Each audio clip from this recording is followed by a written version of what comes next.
Top 10 Smart Money Tactics. With a new normal scenario 2021, you have an opportunity to start fresh if you haven't yet. The economy is returning to normal and you're perfectly poised to improve your financial life. Don't let your financial fears ruin your retirement. You can invest and grow your money for your old age, and you can find safe investments and good money-making ideas if you knew where to look. And that's where we come in. Today's video is all about the 10 clever money tactics for you to save and make more money in 2021. Maximize your savings, fix your budget, spice up your resume, and more tactics are there in the video. While these aren't necessarily easy, we look for things that could realistically be accomplished with a few hours or days of effort. Before we begin, subscribe to our channel and hit that notification bell icon to never miss out on more videos we post. Number 10. Get out of debt. Debt is the devil when you desire to grow your money and is probably the single most significant barrier to wealth for most individuals. Before you begin saving your money, any non-mortgage debt is required to be paid off as soon as possible. Credit card debt with loans and overdrafts, especially the secured ones, must be paid off urgently. The only exception to these are the cheap debt like credit card debts or student loans at 0%. However, the 0% credit cards are fast disappearing from the market, which makes it challenging to switch outstanding balances at the end of the 0% period. In addition, they will charge a substantial fee to switch every time that will add to your costs. So, these debts should be paid off as fast as practical. Number 9. Having a savings safety net. There is no point in investing for the future if you haven't got enough liquid cash saved up to dip into for your short-term expenses. By liquid, we mean easy to get your hands on. This signifies that you need to have enough money in your savings account to keep you and your family going for around 3 to 6 months if everything goes pear-shaped. Work out and estimate how much you need to spend every month to keep the roof over your heads and food in your mouths. Multiply that amount by 6 or about 3 and put that money aside in an account that you do not touch unless there's an emergency. Once you've collected enough money for this cash cushion, then you can start investing. But it's also helpful to continue with other short-term savings for significant purchases, such as a car or a new boiler, and create liquid funds for yourself to take advantage of new and worthwhile investments when they appear. Number 8. Pay off your mortgage. One of the safest and most tax-efficient investments you can make long-term is to pay off your mortgage early.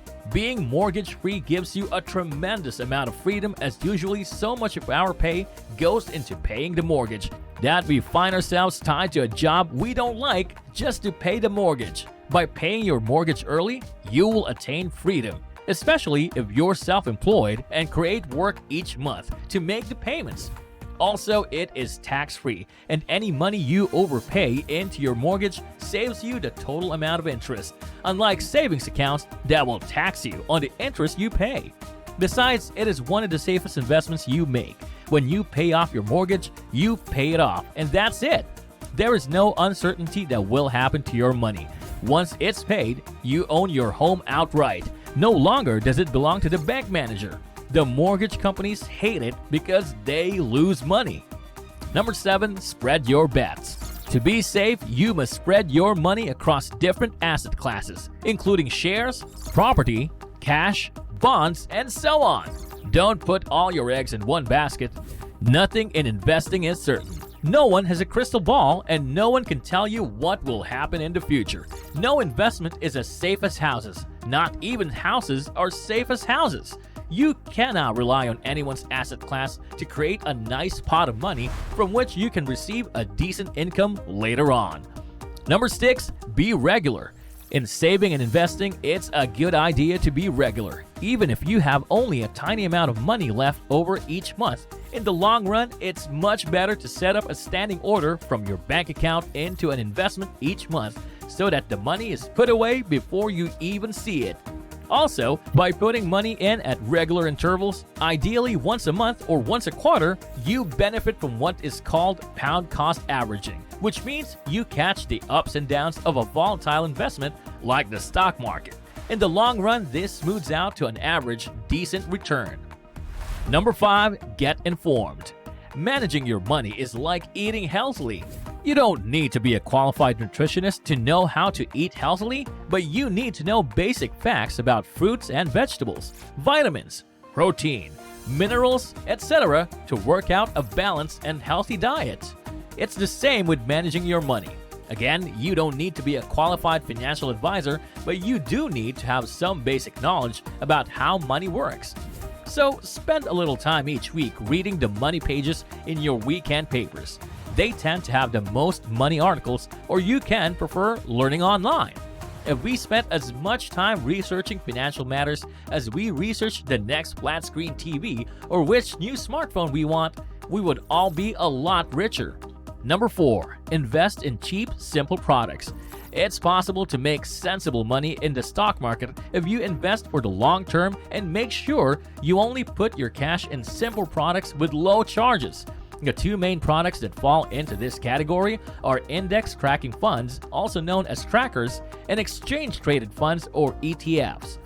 These investments tend to be run by computer programs rather than highly paid fund managers who need a new Porsche every Christmas.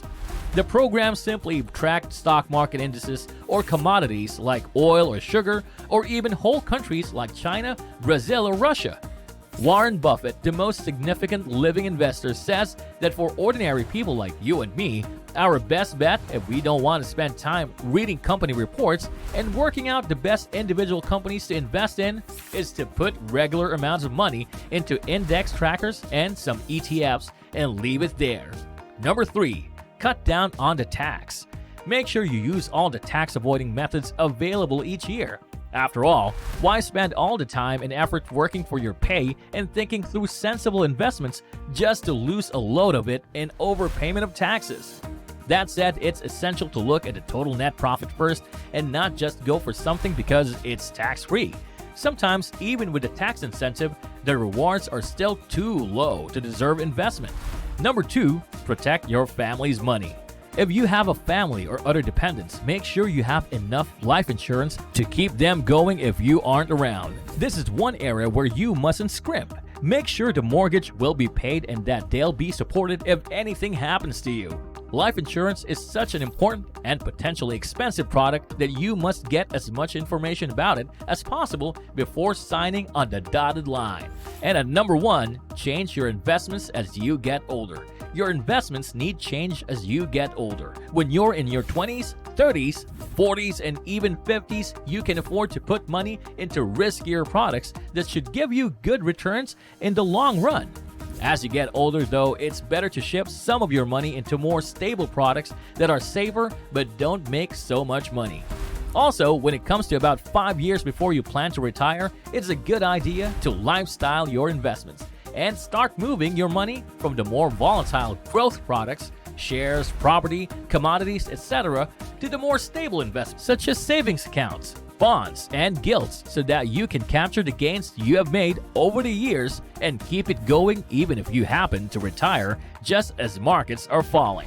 So that's all with this video. If you know what you're doing and you have a good risk appetite, it's worth continuing to invest in stocks and shares while you're retired, particularly those that offer good dividends. Consider these intelligent money tactics and save your money. Until the following video, stay tuned and subscribe to our channel for more uploads like this one.